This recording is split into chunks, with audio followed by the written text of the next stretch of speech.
नमस्कार, HNN news देख रहे हैं आप और मैं हूं आपके साथ सीमा चौधरी। खबरों की ओर करते रुक। जहां मुख्यमंत्री योगी आदित्यनाथ आज प्रधानमंत्री आवास योजना शहरी के तहत 2 लाख से अधिक लाभार्थियों के खाते में 1-1 लाख रुपए की पहली किश्त जो है वो डीबीटी के माध्यम से भेजेंगे। इस कार्यक्रम में केंद्रीय मंत्री मनोहर लाल खट्टर भी शामिल होंगे। वहीं आपको बता दें कि लखनऊ के इंदिरा गांधी प्रतिष्ठान में मुख्य आयोजन होगा, जहां पर मुख्यमंत्री लाभार्थियों से संवाद भी करेंगे। यह कदम पात्र परिवारों को पक्का आवास उपलब्ध कराने और निर्माण कार्य को गति देने में महत्वपूर्ण है। बता दें कि केंद्र सरकार की ओर से शहरी और ग्रामीण क्षेत्रों में घर बनाने के लिए पैसा दिया जाता है। पीएम आवास योजना ग्रामीण में जहां पर पक्का घर बनाने के लिए 1.5 लाख रुपए तक दिए जाते हैं, वहीं प्रधानमंत्री आवास योजना शहरी में अलग अलग कैटेगरी में 2.5 लाख रुपए तक सरकार की ओर से दिए जाते हैं। यही नहीं, 2.67 लाख रुपए तक ब्याज में सब्सिडी मिलने का भी प्रावधान है। इसी श्रेणी में यूपी के जिन नागरिकों ने आवेदन किया हुआ था, उनके खातों में पहली किश्त के रूप में यह पैसा 18 जनवरी को आने वाला है।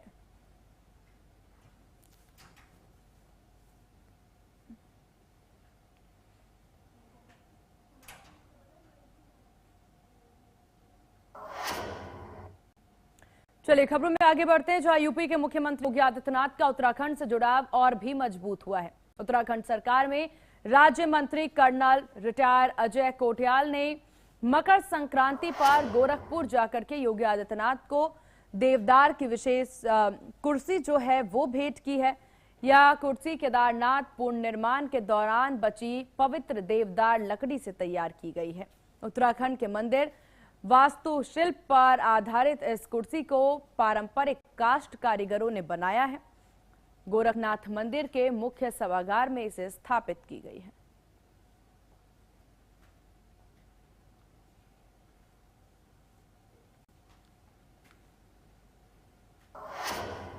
बरेली से इस वक्त की एक बड़ी खबर सामने आ रही है, जहां एक घर को खाली करके मनाया गया मदरसा। ये बड़ी जानकारी सामने आ रही है। यूपी के बरेली से इस वक्त की एक बड़ी खबर आपको बता दें, जहां एक घर को खाली करके मदरसा बनाया गया है। घर में कई दिनों से सामूहिक नमाज पढ़ी जा रही थी। ग्रामीणों की आपत्ति सामने आई है इस पर। तो यूपी के बरेली से इस वक्त की एक बड़ी खबर सामने आई है। एक घर को खाली करके मदरसा बनाया गया है। घर में कई दिनों से सामूहिक नमाज पढ़ी जा रही थी। तस्वीरें भी आपकी टीवी स्क्रीन पर। ग्रामीणों की आपत्ति के बाद जो है आपको बता दें कि यहां पर पुलिस जांच में जुटती नजर आई। घर में नमाज पढ़ रहे 12 लोगों को हिरासत में लिया गया है।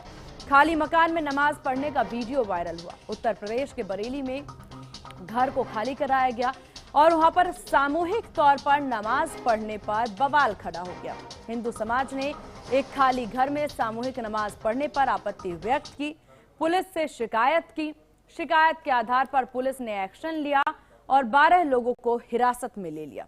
पुलिस ने हिरासत में लिए गए 12 लोगों को नमाज की अनुमति पेपर न दिखाने पर चालान कर दिया है। हालांकि मजिस्ट्रेट के सामने पेशी के बाद सभी लोगों को जमानत भी मिल चुकी है। दरअसल मामला बरेली के थाने के मोहम्मदागंज गांव का है। यहां हनीफ नाम के एक व्यक्ति के खाली मकान को अस्थायी मदरसा बना करके मुस्लिम समाज के लोगों ने सामूहिक नमाज पढ़ना शुरू कर दिया। इसको लेकर के स्थानीय हिंदू समुदाय के सदस्यों ने पुलिस को शिकायत की। शिकायत मिलने पर थाना प्रभारी पुलिस बल के साथ मौके पर पहुंचे और उसके बाद ये वीडियो भी सामने आया है, जिस पर एक्शन लेने की बात आई है। और गोंडा जिला मेडिकल कॉलेज में चूहे और कुत्ते के वायरल वीडियो को लेकर के अस्पताल प्रशासन ने बड़ा एक्शन लिया है। मामले को गंभीरता से देखते हुए 4 कर्मचारियों को तत्काल प्रभाव से निलंबित कर दिया गया है। वहीं आपको बता दें कि इनमें 2 स्टाफ नर्स और 2 वार्ड बॉय शामिल हैं, जो कि यहां पर मेडिकल कॉलेज के प्रधानाचार्य ने बताया है कि जांच समिति की रिपोर्ट में कर्मचारी की लापरवाही सामने आई है। उन्होंने कहा, पुरानी इमारत के कारण ऐसी समस्याएं हो रही हैं। जल्द ही अस्पताल को नई बिल्डिंग में शिफ्ट किया जाएगा।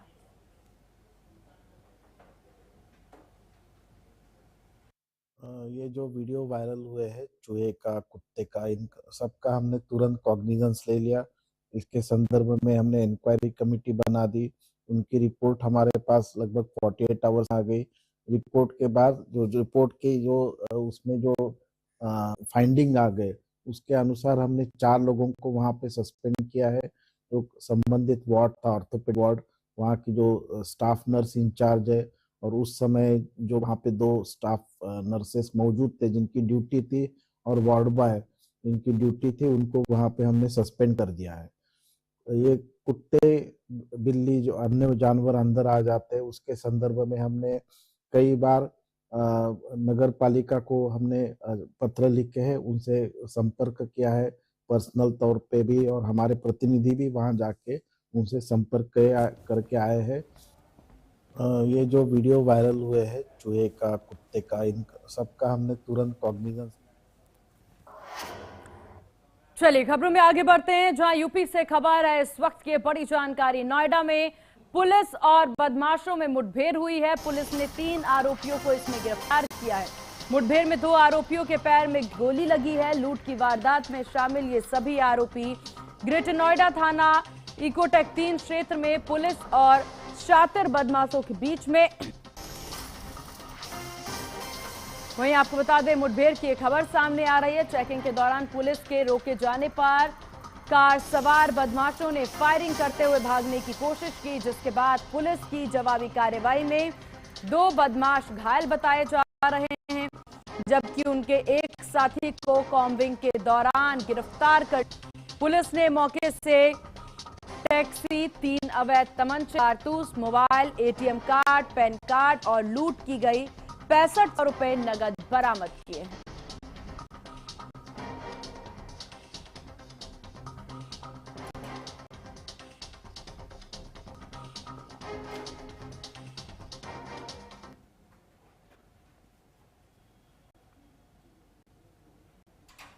संदिग्ध लोग आते हुए दिखाई दिए, जिन्हें पुलिस द्वारा रोकने का प्रयास किया गया। इनके द्वारा पुलिस पर फायर किया गया। जवाबी कार्रवाई में पुलिस ने आत्मरक्षा फायर किया, जिसमें से 2 बदमाश घायल हुए और तीसरा बदमाश भी गिरफ्तार किया गया। कुल 3 बदमाश मौके से गिरफ्तार किए गए। ये एक लूटपाट करने वाला गिरोह है, जो रास्ते में आने जाने वाले लोगों से गाड़ी में बैठाकर लूटपाट करते थे। आज भी ये लोग लूटपाट की फिराक में थे, जिन्हें मुठभेड़ में पुलिस द्वारा गिरफ्तार किया। और अमरोहा में दर्दनाक सड़क हादसा, कोहरे की वजह से आपस में 10 गाड़ियां टकराई हैं। बड़ी जानकारी आपको दे दें, हादसे में करीब 15 लोग घायल हुए हैं। सभी घायलों को अस्पताल में भर्ती कराया गया है। खबर यूपी के अमरोहा से है, जहां पर एक दर्दनाक सड़क हादसा देखने को मिला। कोहरे की वजह से करीब 10 गाड़ियां आपस में जा टकराई, जिससे करीब 15 लोग घायल बताए जा रहे हैं, जिसके बाद सभी घायलों को इलाज के लिए अस्पताल में भर्ती कराया गया।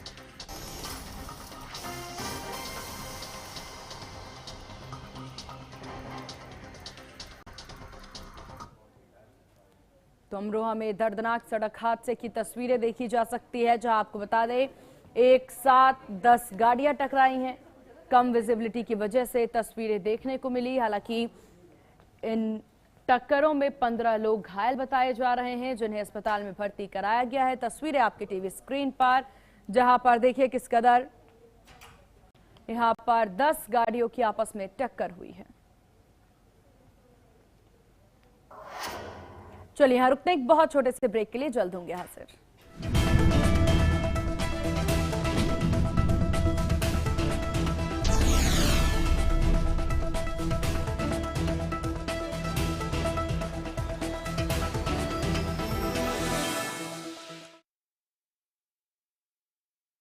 क्या आप दुबले पतले कमजोर हैं, आपकी सेहत नहीं बनती, भूख कम लगती है, वजन नहीं बढ़ता? दरअसल मेन बात खाना पीना खाना नहीं है, मेन बात है खाया पिया लगना। और अगर खाया पिया लगेगा ही नहीं तो आपकी सेहत बनेगी कैसे?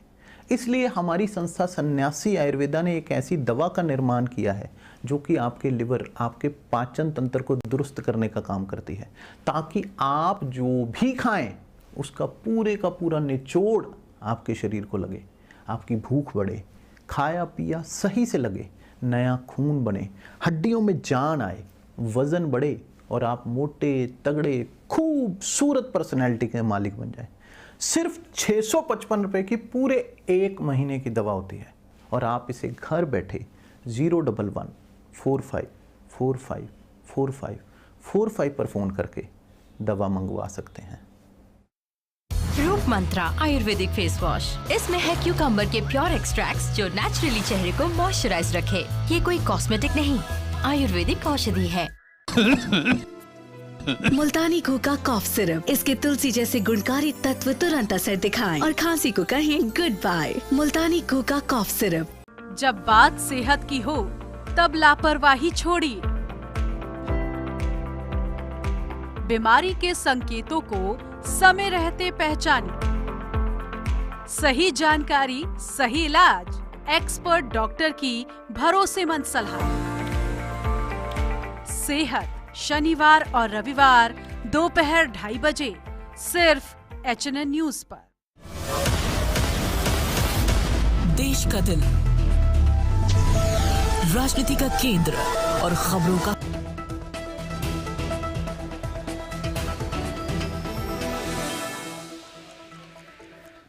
और ब्रेक के बाद एक बार फिर से स्वागत है आपका। चलिए खबरों की ओर करते हैं रुख, जहां यूपी के बरेली में दर्दनाक हादसे की खबर सामने आ रही है। कोहरे के चलते आपस में 13 गाड़ियां जो हैं वो भिड़ गई हैं। हादसे में एक ड्राइवर की मौत हो गई है, कई लोग घायल बताए जा रहे हैं। अस्पताल में सभी घायलों को भर्ती करा दिया गया है। तो बड़ी जानकारी आपको दे दें, अस्पताल में सभी घायलों को भर्ती कराया गया है। यूपी के बरेली से ये हादसे की खबर सामने आ रही है, जहां घने कोहरे के कारण आपको बता दें कई जगहों से हादसे की ये जानकारी सामने आ रही है। बरेली से भी हादसे की खबर सामने आ रही। यूपी के बरेली में 13 गाड़ियां आपस में टकराती नजर आई हैं। कोहरे के चलते 13 गाड़ियां आपस में टकराई हैं, जिसकी वजह से भीषण हादसा। इस हादसे में एक ड्राइवर की मौत की भी खबर सामने आ रही, साथ ही साथ कई लोगों के घायल होने की बात सामने आ रही है। घायलों को अस्पताल में भर्ती करा दिया गया है।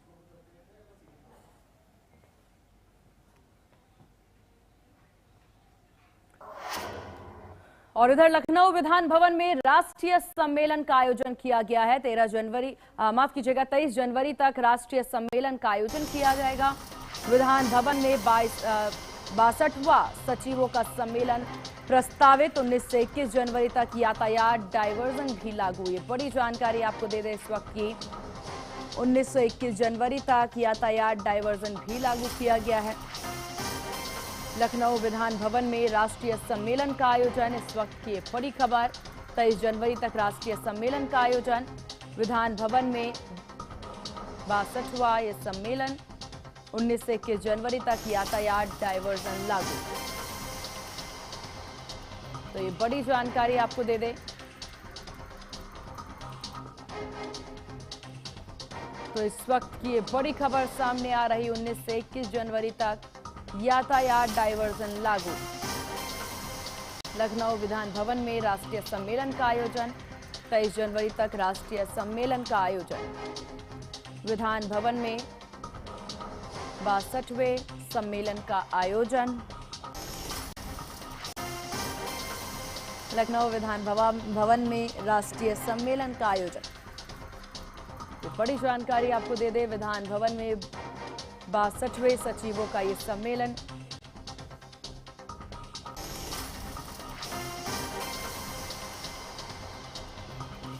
लखनऊ भवन में इसका आयोजन। 23 जनवरी तक राष्ट्रीय सम्मेलन का आयोजन। विधान भवन में 62वें सचिवों का सम्मेलन प्रस्तावित।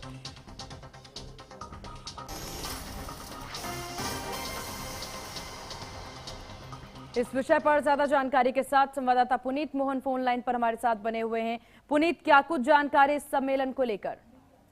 देखिए, उत्तर प्रदेश के विधान भवन में 62वां सम्मेलन समारोह होने जा रहा है, जिसके चलते रूट डायवर्जन भी किया गया है। तमाम तरीके की कवायद बरती जा रही है और इस जो सम्मेलन का दिवस है वो 18 तारीख से 23 जनवरी तक होगा। 86वां अखिल भारतीय पीठासीन अधिकारी सम्मेलन है। विधान भवन में 62वां सचिवों का सम्मेलन प्रस्तावित है। 19 से 21 जनवरी तक यातायात डायवर्जन लागू रहेगा। सुबह 8 से रात 8 बजे तक सामान्य यातायात।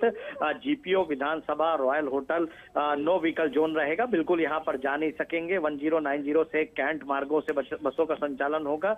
सीधे तौर पे जिस तरीके से इस कार्यक्रम का आयोजन आयोजन उत्तर प्रदेश की राजधानी में किया जा रहा है वो अपने आप में काफी भव्य है और जिसको देखते हुए फिलहाल सुरक्षा व्यवस्था की अगर हम बात करते हैं तो सुरक्षा व्यवस्था भी चाक चौबंद है और पूरी तरीके से जो हजरतगंज का मेन रूट है उसको रोड डाइवर्ट किया गया है और यहाँ पर केवल जो अन्य प्रदेशों से पधारे हुए अधिकारी हैं वही जा सकेंगे, बाकी आम जनता के लिए फिलहाल इसे बंद किया गया है। जी बिल्कुल, हालांकि ये जो रूट डाइवर्ट किया गया है, जरा इस पर जानकारी साझा करिएगा पुनीत। इस रूट डाइवर्जन से क्या आम जनता को किसी तरह की कोई परेशानी हो सकती है या सब चीज सुगम रहेगा?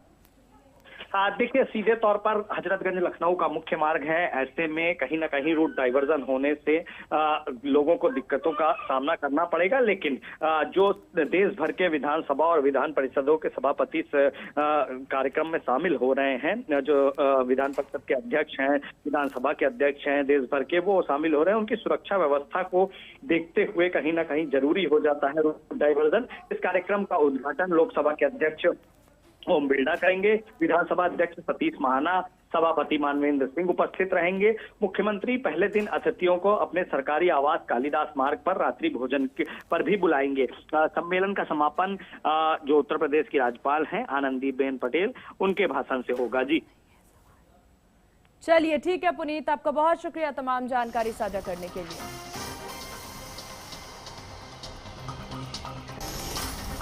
खबरों में आगे बढ़ते हैं, जहां एटा के राजकीय जिला कृषि एवं औद्योगिक विकास प्रदर्शनी के पंडाल में उस समय अफरा तफरी मच गई जब कार्यक्रम के दौरान गायिका रुचि जांगड़ के पहुंचते ही भीड़ बेकाबू हो गई। उत्साहित भीड़ ने जमकर के हुड़दंग मचाया, जिससे कि पंडाल में लगी सैकड़ों कुर्सियां टूट गईं।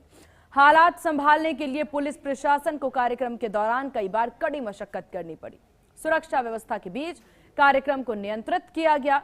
पूरे मामले में आयोजन की व्यवस्थाओं पर भी सवाल खड़े कर दिए गए।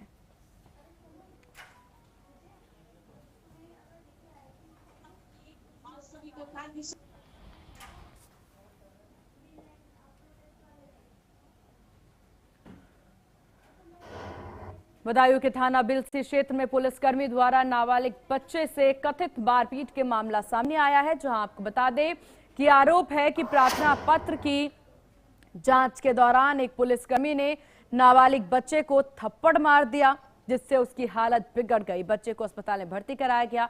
घटना से गुस्साए ग्रामीणों ने सड़क जाम कर पुलिस के खिलाफ नारेबाजी की। मौके पर पहुंचे पुलिस और एसपी देहात ने स्थिति संभालने की कोशिश की। मामले में संबंधित पुलिसकर्मी को निलंबित कर दिया गया।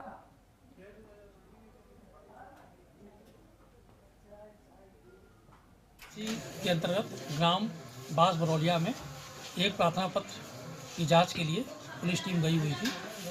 ये पिता पुत्र का आपसी पारिवारिक विवाद था, जिसके क्रम में जो वहाँ पर ये कहना है कि कांस्टेबल के द्वारा, जो उसमें एक आरक्षी था, उसके द्वारा एक नाबालिग बच्चे के गाल में थप्पड़ मारा गया, जिससे बच्चा गिर गया।